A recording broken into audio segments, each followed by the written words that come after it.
আর কদিন পরে ঈদ, দুয়ারে বাঁধা কোরবানির পশু।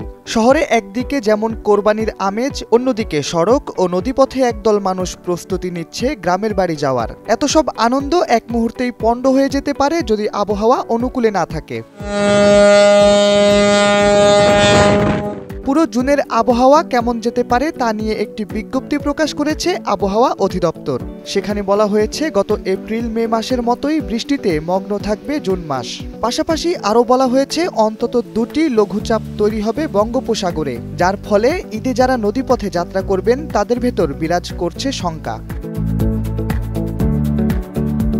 নদীপথের যাত্রীদের পাশাপাশি কিছুটা হতাশা বিরাজ করছে শহরে ঈদ উদযাপনকারীদের মাঝেও। ঈদের দিন বৃষ্টি হতে পারে বলে জানিয়েছে আবহাওয়া অফিস। মঙ্গলবার আবহাওয়া অধিদপ্তরের পক্ষ থেকে দেওয়া এক বিজ্ঞপ্তিতে এ কথা জানানো হয়। পাশাপাশি পুরো জুনের আবহাওয়ার পূর্বাভাসে বলা হয়েছে লঘুচাপ তৈরি হলে পুরো মাস জুড়ে বজ্রবৃষ্টি আর বন্যার আশঙ্কা রয়েছে। বিশেষজ্ঞরা বলছেন মে মাসের মতো যদি আবারও টানা বৃষ্টির মুখে পড়ে দেশ, তবে সবচেয়ে বেশি ক্ষতির মুখে পড়বে দেশের প্রান্তিক জনগণ।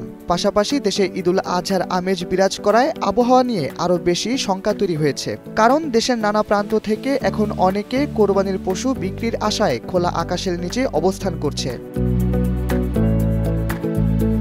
আবহাওয়া অফিস আরও বলছে এ মাসে দেশে 6 থেকে 8 দিন হালকা থেকে মাঝারি ধরনের বজ্রবৃষ্টি হতে পারে। জুন মাসে দিন ও রাতের তাপমাত্রা স্বাভাবিকের চেয়ে কিছুটা বেশি থাকতে পারে। পাশাপাশি এ মাসেই দেশে 1 থেকে 2টি মৃদু তাপপ্রবাহ অথবা মাঝারি ধরনের তাপপ্রবাহ বয়ে যেতে পারে।